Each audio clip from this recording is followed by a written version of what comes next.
પંચમહાલના ગોધરા શહેરમાં વારંવાર વીજ પુરવઠો ખોરવાતો હોવાના આક્ષેપ વચ્ચે સિનિયર સિટીઝન ગ્રુપે MGVCLને આવેદનપત્ર આપી નિયમિત વીજ પુરવઠો અને લો વોલ્ટેજની સમસ્યાનો તાત્કાલિક ઉકેલ લાવવાની માંગ કરી છે। બામરોલી રોડ સહિત શહેરના વિવિધ વિસ્તારોમાં અવારનવાર વીજળી જતી રહી હોવાની ફરિયાદો વચ્ચે નાગરિકો, વિદ્યાર્થીઓ અને વેપારીઓને મુશ્કેલીનો સામનો કરવો પડી રહ્યો હોવાનું રજૂઆતમાં જણાવ્યું છે। અનેક રજૂઆતો છતાં સમસ્યાનો કાયમી ઉકેલ ન આવતા ગ્રુપે માગણી નહીં સંતોષાય તો MGVCL કચેરી ખાતે વિરોધ પ્રદર્શન કરવાની ચીમકી ઉચ્ચારી છે।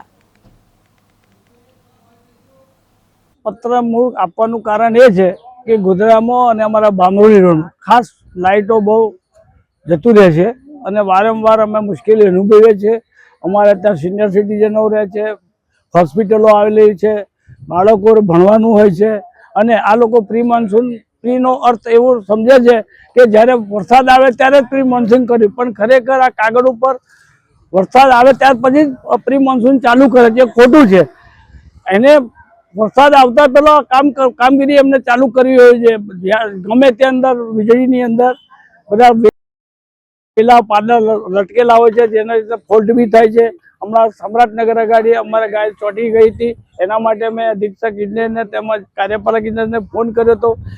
બામરોલી રોડ ગોધરા ખાતેથી રહીશો આવેલા હતા, એમને જે આવેદન આપ્યું એ બાબતે આજ રોજ તારીખ 2/6/26ના રોજ જે ટેકનિકલ ખામી સર્જાઈ હતી, જેને કારણે ટોટલ 8 પેનલો ફીડરની પેનલો બળી ગઈ હતી।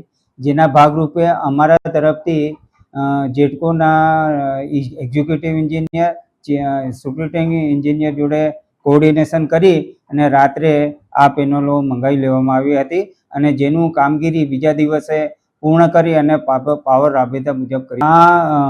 આ માટે ગોધરા સિટીની વાત કરું તો ગોધરા સિટીમાં ગોધરા ઈસ્ટ અને ગોધરા વેસ્ટ 2 સબ ડિવિઝન લાગુ છે, જેમણે તમામ અર્બન ફીડરોનું 100% મેન્ટેનન્સ કરી દેવામાં આવેલ છે।